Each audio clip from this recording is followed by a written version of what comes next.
into Snow Hill, looking good and good in Wicomico County. On 50 from Willage to Pittsville to Parsonsburg, bypass around town good, and 50 good to the Bay Bridge. That's your traffic for the Voice Radio Network. Kate Siegel. Hi.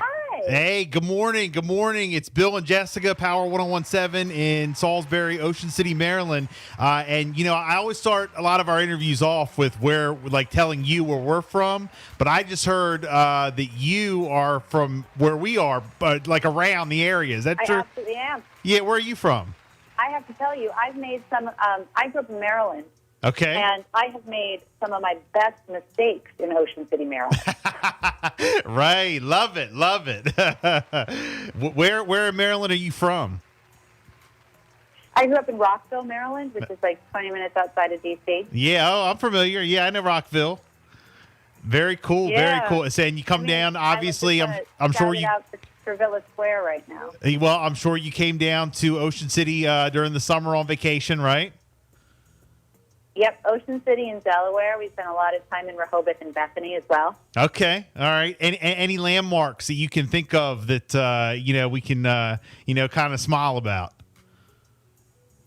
Oh, well, the Bethany Water Tower. When I was a little kid, we would take the drive up, and it felt impossibly long when you're a kid to get from Rockville to Bethany Beach. Right. And when we saw the Bethany Water Tower, we knew we were really close. And I still use that as like a way to describe being excited about something that's just about to happen. I'll call up my sister and say, Midnight Mass is coming out in 12 hours. I have that Bethany Water Tower feeling. You still say that?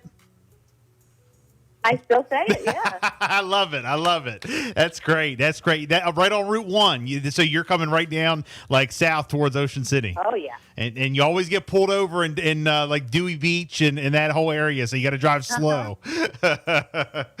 Oh, man, I've been to Dewey Beach so many times, and I remember so little of it. No, right. Well, that means that it was a good trip. Exactly.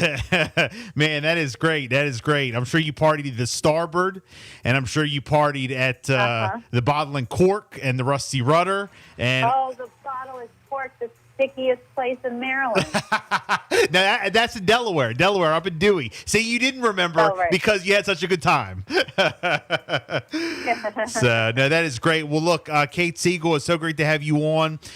For people who, don't know who you are, I don't know how they couldn't, but give us a rundown on some of the, films that you've been in on Netflix, because you're a big Netflix star. Yeah. Love Netflix. It gave me my whole career.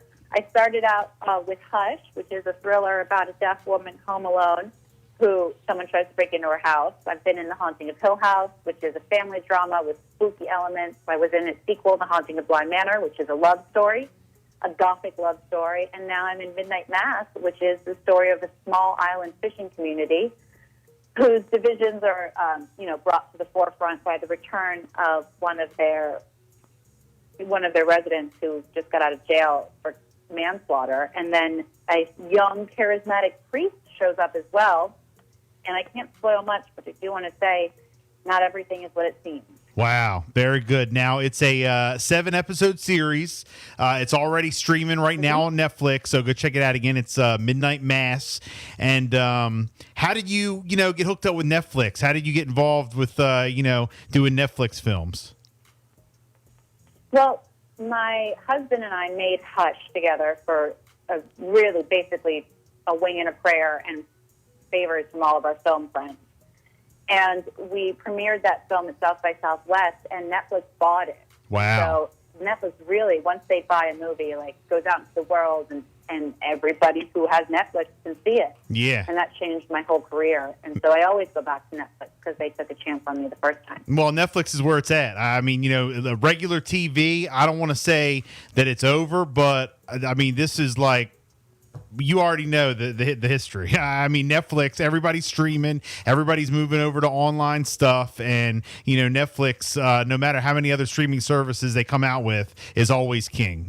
I mean, so again, well, Netflix does a great job of letting storytellers tell the story they want to tell the way they want to tell it. Right. So there's not a lot of messing with it, which is what's great about Midnight Mass. It's this 7-episode series where, 20 years ago, you wouldn't even have a 7-episode miniseries. You'd have a 3-parter or you'd have a 12-parter.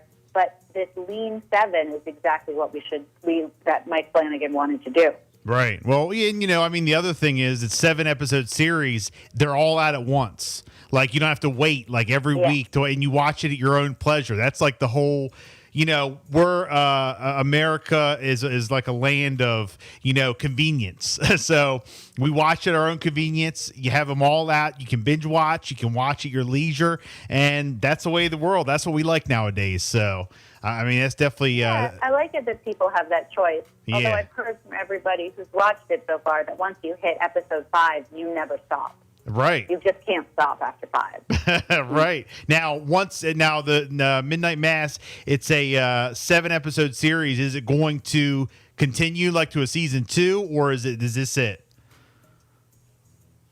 No, this is it. Okay. This is a full story from beginning to end. Nice. Midnight Mass is a limited series in all the ways you want it to be. You're going to know the whole story by the end of 7. Very good, very good. And then how come I kind of noticed, you got your career on Netflix. You've been doing a lot of, series and movies and stuff like that. But it seems that you're always on like a horror flick. You're always on like a scary movie or something like that. I guess that's your thing, right? That's what I like to do. I mean, why would I take a nice stroll by the seaside when I could ride a roller coaster? I like it. I like the stuff that's crazy fun. Nice. Again, Kate Siegel, check out the Netflix series Midnight Mass. If people want to follow you, they want to, check you out on social media, how can they do that? Yeah, you can check me out at Kate Siegel Official on Instagram or K8 Siegel, Siegel, on Twitter. Anything else you're working on after Midnight Mass?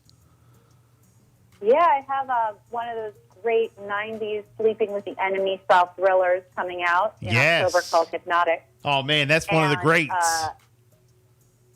It's going to be so fun. That's a romp. Like, I cannot wait for people to see that.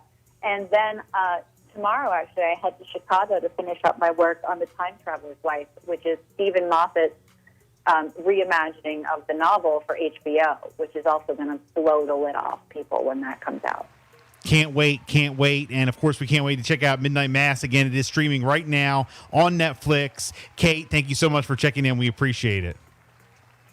Yeah, thanks for having me. Have a great day. Let's go. We hear power.